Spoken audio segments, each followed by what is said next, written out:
The first rays of morning crept softly across the room, touching the edge of the couch where Amara lay curled beneath the blanket. I hadn't moved all night, afraid that even the smallest shift might break the fragile spell her sleep had cast.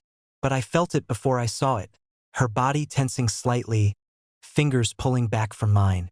Then her eyes opened.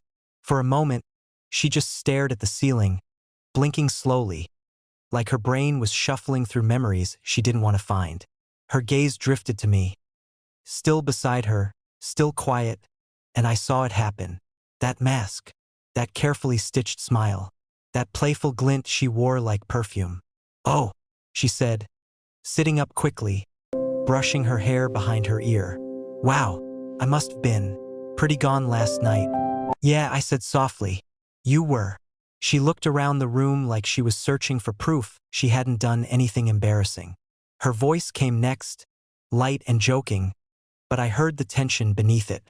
"Please tell me I didn't throw up on your shirt, or propose marriage, or, God forbid, try to sing." I smiled faintly. "You didn't sing. You talked. A little." She froze. Her hand stopped mid-reach for the tea mug on the table. Then she gave a short laugh, forced and almost brittle. "Don't believe anything I said. I talk absolute nonsense when I'm drunk." "You weren't talking nonsense," I said, watching her. That made her pause. Just for a second. Her eyes darted to mine, wide, uncertain.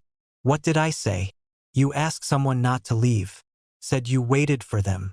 That you felt seen." I hesitated, then added, "You said you wished it could be real." The silence that followed was heavy, like we were both standing on thin ice, waiting to hear the first crack. She blinked rapidly, then stood up, suddenly busy with nothing. "Yeah," she muttered, her back to me now. "That sounds like something a lonely drunk girl would say." "Amara." Her name came from my mouth gently, but it stopped her mid-step. She turned slightly, not all the way, just enough that I could see the tension in her jaw, the vulnerability struggling behind her eyes. "I wasn't trying to embarrass you," I said, "or hold anything over you. I want you to know that I heard you, and am still here." She turned to face me fully now. Barefoot, hair messy, eyes slightly puffy. She looked nothing like the bold woman who'd strutted into that bar last night. She looked real, raw, beautiful in a way that made my throat tighten. "Don't do that," she whispered. "Don't look at me like you already care." "Why not?" "Because I'm still in pieces, and it's not your job to gather them." I stood slowly, keeping my voice calm. "I'm not here to fix you, Amara, but I am here. And if all you need right now is someone to sit quietly while you figure out how to breathe again, then I'll sit. As long as you need." Her lip quivered. She looked away. "You don't even know me." "Maybe not yet," I said. "But last night, I saw more of you than most people see in a lifetime." That got her. I saw it in her shoulders, the way they dropped ever so slightly, like Shed finally stopped holding her breath. She didn't respond right away. Instead, she walked past me, into the kitchen, and returned with 2 mugs of hot tea. "Okay," she said finally, handing me one. "We can start with tea, and maybe you can tell me your name again." I took the mug and smiled. Deal. We sat across from each other on the small balcony outside Amara's living room. The early morning sun kissed her skin with a soft gold hue, and a breeze carried the scent of blooming hibiscus from a neighbor's garden. She curled her legs beneath her and blew gently into her mug. "So," she began, eyes dancing just above her cup. "What's your name again? Mystery chauffeur who apparently doubles as a therapist?" I chuckled. "Chuka." She repeated it softly, like she was tasting it. "Chuka. Strong name. Sounds like someone who wears confidence and knows how to read minds." "I'm only good with slightly drunk minds," I teased. "Sober ones are trickier." She laughed, light, melodic, the kind of laugh that wasn't forced this time. "Well, Chuka," she said, raising an eyebrow, "thank you for not leaving me in a gutter somewhere last night. You're a rare breed. I didn't really have a choice. You kind of declared I was taking you home in front of half the bar." "Oh God." She buried her face in one hand, groaning. "Did I seriously sit on your lap like some unhinged rom-com character?" "Yep," I said. Right in public. Claimed me like you'd pre-ordered me online. She gasped. Immortified. Flattered. She peeked at me through her fingers, trying not to smile. You're enjoying this way too much. Just a little. A moment of silence passed, comfortable now, like we were slowly slipping into the kind of rhythm that made sense even though we'd just met. So what's your story, Chuka? She asked, voice softening. Why were you drinking alone at a local bar on a Thursday night? I sipped my tea and gave her a half smile. Escaping emails. And life. Long week. Sometimes it's easier to listen to strangers talk and forget your own voice. She nodded slowly. Yeah, I know that one. And you? I asked. What were you running from? She paused. Stirred her tea though there was nothing in it. Running from the version of me that thought love was supposed to come with grand promises and fancy rings. Her eyes flicked to mine. I thought I had it all figured out. The job, the man, the wedding hashtag already chosen. Then he unpicked every thread I stitched myself into. Publicly. I didn't push. I just listened. And now, she continued, her voice growing quieter.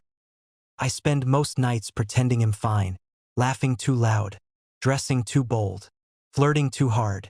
Like if I perform confidence long enough, it'll become real. I leaned forward. Maybe it already is. Maybe confidence isn't pretending you don't hurt. It's letting someone see that you do, and still choosing to show up. She blinked, lips parting slightly like she hadn't expected that. You always talk like that? She asked. Only when the tea is this good. She laughed again, softer this time. Well, careful, Chuka. Keep saying things like that and I might start making tea for you every morning. I met her gaze, held it a second longer than safe. I wouldn't mind that. She looked away then, smiling into her mug. We sat like that for a while. Two wounded hearts in borrowed sunlight, sipping silence between honest words. And somewhere between the laughter and the stillness, I knew something had shifted. Not just in her. In me too. The sun had risen fully now, washing the balcony in gentle gold. Traffic began to hum faintly in the distance. Birds chirped from rooftop trees, and the world outside was waking up. But the little space Amara and I shared still felt untouched by time. She was quiet again, staring out at nothing in particular. Her mug now empty, resting in her lap. Something lingered on her lips, words she hadn't yet decided to trust me with. I didn't rush her. Finally, she drew in a breath, glanced sideways and asked, "What are you doing tomorrow?" I blinked. Tomorrow? She nodded. Yeah, as in, after today. As in, when the hangover fully dies and I can look at you without thinking about how I publicly claimed you in front of total strangers. I smiled. I hadn't made any plans yet. She toyed with the edge of her blanket, eyes cast down now. There's this quiet cafe not far from here.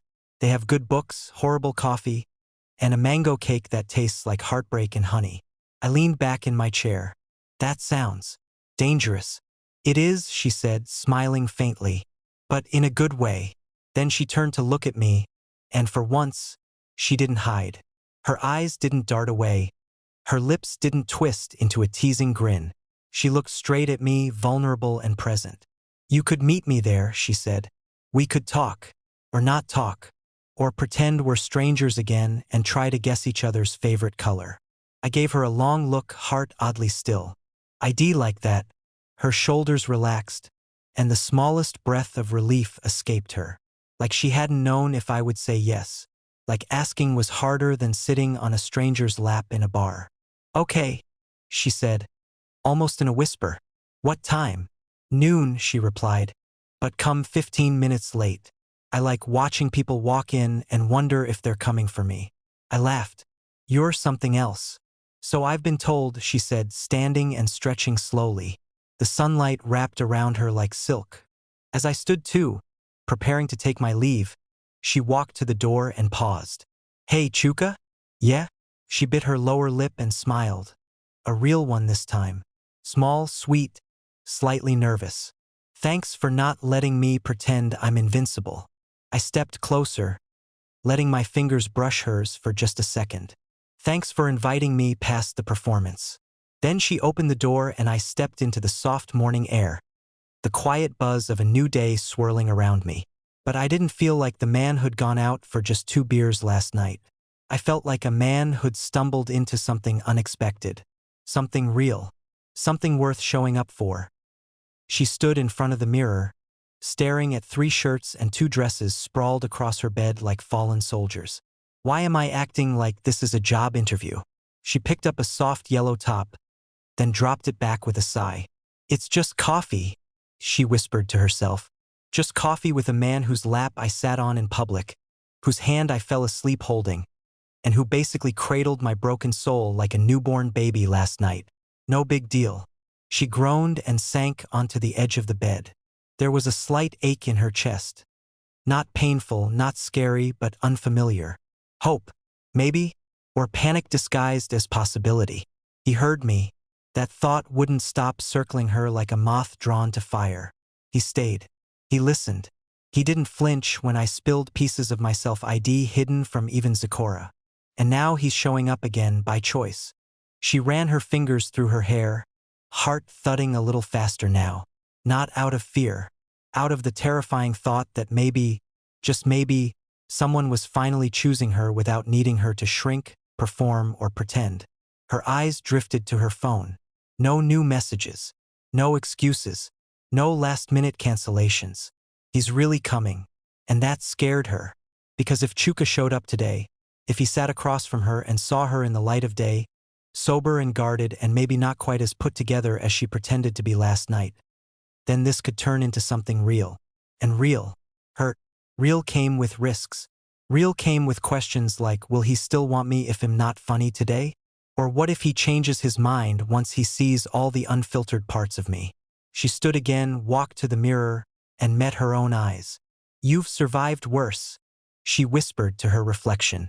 And this time, maybe you're not walking into a war. Maybe you're walking into a garden. She let out a breath, smiled at her own image, soft and small, but genuine. Then she reached for the yellow top. The cafe was tucked into a narrow street, shaded by flame trees and hugged by the scent of fresh bread and old novels. It wasn't loud or trendy, just soft jazz humming through ceiling speakers, a few scattered customers hunched over laptops, and the occasional hiss of a steaming milk frother. Amara arrived at 11:50, as planned. Not because she was overly eager. At least that's what she told herself. She chose a corner table by the window, the one with just enough privacy to breathe and just enough sunlight to glow without looking like Shed planned it. She ordered 2 slices of the mango cake and a pot of ginger tea. Just in case he wanted some, she told herself. Not because I remember he liked the tea. She checked her phone. 12:01 p.m. Her heart did a strange flip when she heard the chime of the cafe door. And then, there he was, Chuka, wearing a dark blue shirt, jeans, and that quiet smile that made her chest feel like a helium balloon. He scanned the room, found her instantly, and walked over with that easy confidence that didn't shout. It just filled the room gently. You're right on time, she said as he pulled out the chair across from her. You said come late, he replied, settling in. I waited outside for 3 minutes so I wouldn't ruin your dramatic moment. She burst into laughter, covering her mouth with one hand. You're ridiculous. And yet, here you are, feeding me mango heartbreak cake. They clinked forks over the first bite. The silence between them was different now. Not awkward, not forced. Just the kind of silence that held a hum underneath it, like something waiting to bloom.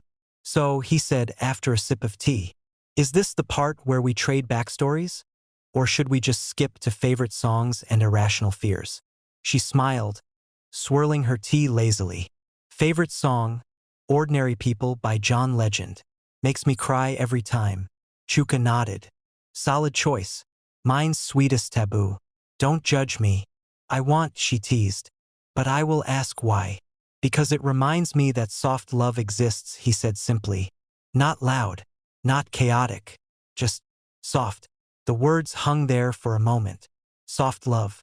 She swallowed. That sounds safe. It is, he said, eyes never leaving hers. But also brave. Her breath caught. She glanced down at the cake, unsure what to do with the fluttering inside her.